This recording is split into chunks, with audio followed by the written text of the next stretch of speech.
क्या आपने 70 के दशक में मुंबई में लॉकडाउन का किस्सा सुना है? जी हाँ, उसे हम लॉकडाउन ही कह सकते हैं। जो लोग किसी एडमिनिस्ट्रेटिव रीजन की वजह से तो नहीं बल्कि अपनी मर्जी से लगाते थे। और इसका कारण था एक सीरियल किलर जो इतना क्रूर था कि उसने आदमी और औरत के अलावा छोटे छोटे बच्चों को भी नहीं छोड़ा। किसी को मारने के लिए उसके पास कोई कारण नहीं होता था। वो सिर्फ लोगों को मारने के लिए नहीं, उनको मारता था। उसके नाम की दहशत ऐसी थी कि लोग घर से बाहर निकलना छोड़ रहे थे। मुंबई जैसे शहर में सूरज डूबने के बाद सड़कों पर पिन ड्रॉप साइलेंट छा जाता था। आखिर कौन था वो सीरियल किलर और क्या थी उसकी कहानी? आइए जानते हैं आज के वीडियो में। आप हमारे साथ आखिर तक बने रहिएगा। ये घटना जुलाई 1968 की है, जब मुंबई पुलिस को पाइसर के पास एक डेड बॉडी होने की इन्फॉर्मेशन मिलती है। पुलिस वहाँ पहुँचती है तो देखती है कि एक झोपड़पट्टी के बाहर एक आदमी की लाश पड़ी हुई है। मरने वाले की हत्या किसी नुकीली चीज से की गई थी। उसके सर पर किसी बड़ी चीज से वार किया गया था। पुलिस ने झोपड़ी के भीतर रहने वाली माँ और उसके बेटे से पूछताछ की तो उसने बताया कि रात के अंधेरे के वक्त ये घटना घटी जिसे वो देख नहीं पाई। पुलिस ने FIR दर्ज करने की औपचारिकता पूरी की और आगे बढ़ गई।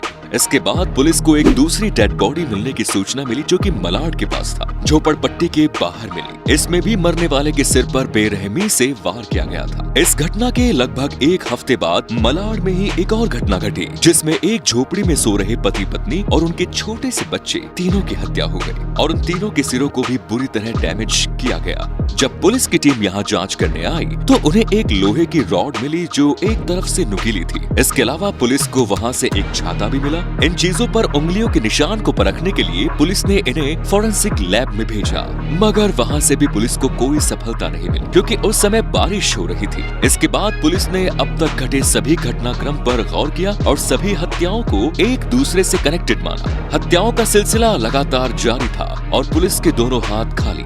इन सभी हत्याओं में तीन चीजें कॉमन थी। पहला तो ये कि सभी मरने वाले गरीब और झोपड़पट्टी में रहने वाले थे। दूसरा ये कि हत्याएं रात में 1 बजे से 4 बजे के बीच की गई। और तीसरा, सभी मरने वालों के सिर पर किसी नुकीली चीज से वार किया गया। ये वो टाइम था जिसने मुंबई के स्पिरिट पर इफेक्ट डाला। कभी ना रुकने वाली मुंबई में सूरज ढलते ही सन्नाटा पसर जाता था। लोगों ने घर के बाहर बालकनी में सोना बंद कर दिया। वो ज्यादातर अपने घरों के भीतर ही रहा करते थे। सभी दुकानें बंद हो जाती थी और लोग शाम होते ही जल्द से जल्द अपने घर पहुंच जाते थे। कुछ इलाकों में लोगों ने अपने परिवार की सुरक्षा के लिए खुद ही लाठी और डंडे लेकर ग्रुप बनाकर पहरेदारी शुरू कर दी। लेकिन इसका एक साइड इफेक्ट ये हुआ कि इन लोगों को जब भी कोई अकेला या भिखारी भी नजर आता तो ये उसे सीरियल किलर समझकर पीट देते थे। कई बार पुलिस को बीच बचाव करने के लिए आना पड़ता, कई बार कुछ बेगुनाह निर्दोष मरते मरते बचते। लेकिन इन सब के बावजूद भी सीरियल किलर की हत्याएं करने का सिलसिला बिल्कुल नहीं रुका। उसे उसके समय पर उसका शिकार मिल ही जाता था। हत्या तो होती थी मगर कातिल को ना तो कोई आते देख पाता था ना ही जाते।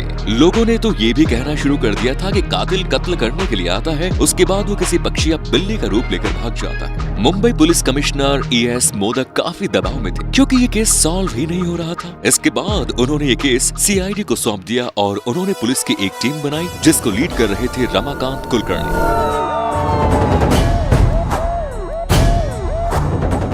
जब CID के यंगेस्ट DCP रमाकांत कुलकर्णी के हाथ में ये केस आया तो लोगों ने उनके अनुभवहीन होने के चलते इसका विरोध किया। रमाकांत कुलकर्णी ने 2000 पुलिस वालों की एक टीम बनाई और पूरी टीम सड़क पर उतर गई इस कातिल को ढूंढने, मगर फिर भी पुलिस के हाथ कुछ नहीं लगा। दरअसल 1965 से 66 के बीच 2 साल में मुंबई में ईस्टर्न एक्सप्रेस वे से लगी म्युनिसिपैलिटी की पाइपलाइन के नजदीक झुग्गी झोपड़ी में रहने वाले 19 लोगों पर भी इसी तरह रात के अंधेरे में हमला हुआ। हमलावर का तरीका वही था जो इस दौर में हो रही हत्याओं का था। कुल 19 लोगों के सिरों पर नुकीली चीज से वार किया गया। इनमें से 9 लोगों की मौत हो गई। इस मामले की जानकारी मुंबई पुलिस के इंस्पेक्टर विनायक राव वकाटकर ने रमाकांत कुलकर्णी को दी। उन्होंने आगे बताया कि वो उस समय मुलंड पुलिस चौकी के इंचार्ज थे। जब ऐसी घटनाएं घटने लगी तो पुलिस 24 घंटे पेट्रोलिंग करने लगी और एक रात जब वो पेट्रोलिंग कर रहे थे उस दौरान उन्हें रात के अंधेरे में एक आदमी बेखौफ घूमता हुआ नजर आया। जब ये उसके पास पहुंचे और उससे पूछताछ की तो उसने अपना नाम रमन राघव बताया। उसके जेब से एक डायरी मिली जिसमें केवल 2 ही शब्द लिखे हुए थे, खत और खल्लास। इसके बाद वकाटकर को उस पर शक हुआ और वो उसे पुलिस थाने ले आए। जब उसकी हिस्ट्री निकाली गई तो पता चला कि उसके और भी कई नाम थे जैसे तंबी, सिंधी, दलवाई, तलवाई, अन्ना, बेलुस्वामी। इसका जन्म तमिलनाडु के तिन्नेवेली जिले के अग्रेसेवेल्लू गाँव में 1929 में हुआ था। इसे बचपन से चोरी की बुरी आदत थी। 20 साल की उम्र में ये अपना गाँव, शहर और प्रदेश छोड़ छोड़कर मुंबई आ गया। यहाँ एक मिल में काम करने लगा, लेकिन चोरी की आदत नहीं गई। चोरी डकैती जैसे काम करने के कारण पुलिस ने इसे गिरफ्तार किया और मुंबई की भाईखला जेल में रखा। एक बार इसे 5 साल की सजा भी हुई। उस हिस्ट्री को जानने के बाद वकाटकर ने राघव से 9 कत्लों के बारे में पूछताछ की।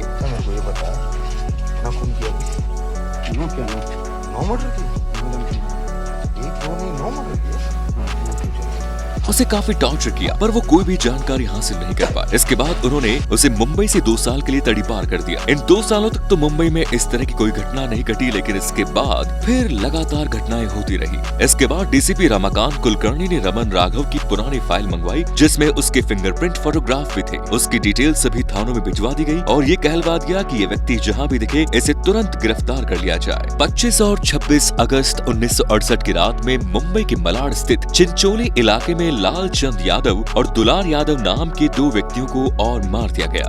जब इस मामले को पुलिस ने इन्वेस्टिगेट किया तो यहाँ पर मिले फिंगरप्रिंट्स राघव के फिंगरप्रिंट्स से मैच हो गए, जिससे ये फैक्ट तो स्टैब्लिश हो गया कि इन तमाम घटनाओं के पीछे रमन राघव ही है। लेकिन बड़ा सवाल ये था कि आखिर रमन राघव है कहाँ? पुलिस की तलाश को एक छोटी सी उम्मीद मिली पोईसर के बाहरी इलाके में, जहाँ मंजूबाई दलवी नाम की एक महिला ने जब पुलिस के हाथ में राघव की फोटो देखी तो उसने बताया कि अन्ना है और बड़े दिनों के बाद उसे दिखाई दिया। जब वो सुबह पानी भर रही थी तब उसने देखा कि वो नीले कलर की शर्ट, खाकी रंग की पैंट और कैनवास के ब्राउन कलर के जूते पहने हुए था। उसके हाथ में एक छतरी थी। पुलिस ने बड़ी तेजी से वायरलेस के जरिए ये मैसेज सर्कुलेट कर दिया और इस हुलिये के सभी आदमियों को गिरफ्तार करने के आदेश दे दिया। 27 अगस्त 1968 को मुंबई के भिंडी बाजार में सब इंस्पेक्टर एलेक्स फियालो को एक आदमी नजर आता है जिसका हुलिया रमन राघव के हुलिये से मिलता था। जब वो उससे नाम पूछते हैं तो वो अपना नाम सिंधी दलवाई बताता है। उसके पास तलाशी में कंघी, लहसुन, चाय की पत्ती ऐसे कुछ सामान मिलते हैं। सब इंस्पेक्टर उसे थाने लेकर आते हैं और फिर उसके फिंगरप्रिंट का मिलान रमन राघव के फिंगरप्रिंट से किया जाता है, जो मैच हो जाता है। सीआईडी के अफसरों को जब इसकी खबर मिलती है तो वो भी वहाँ पहुँचते हैं और ये खबर फैल जाती है कि रमन राघव गिरफ्तार कर लिया गया। इसके बाद उसका मुंह खुलवाना पुलिस के सामने बड़ी चुनौती थी। पुलिस ने उसे प्यार से पूछा कि तुम्हें क्या चाहिए, तो वो बोला मुर्गी। दुकान से मुर्गी करी मंगवाई गई। इसके बाद जब उसे दोबारा पूछा गया तो उसमें से एक मुर्गी की डिमांड की, जिसे पूरा किया गया। तीसरी बार जब उससे पूछा गया तो उसने नारियल तेल, शीशा, कंघी और वेश्या की डिमांड की। उसे नारियल तेल, आईना और कंघी दे दी गई। उसे अपने बाल और बदन पर शेर लगाया। इसके बाद रमन राघव पुलिस को अपने गुनाहों की पूरी कहानी बताता चला गया और पुलिस के भी रोंगटे खड़े होते गए। उसने 1965 और 66 के बीच में अपने द्वारा किए गए सभी कत्ल स्वीकार कर लिए।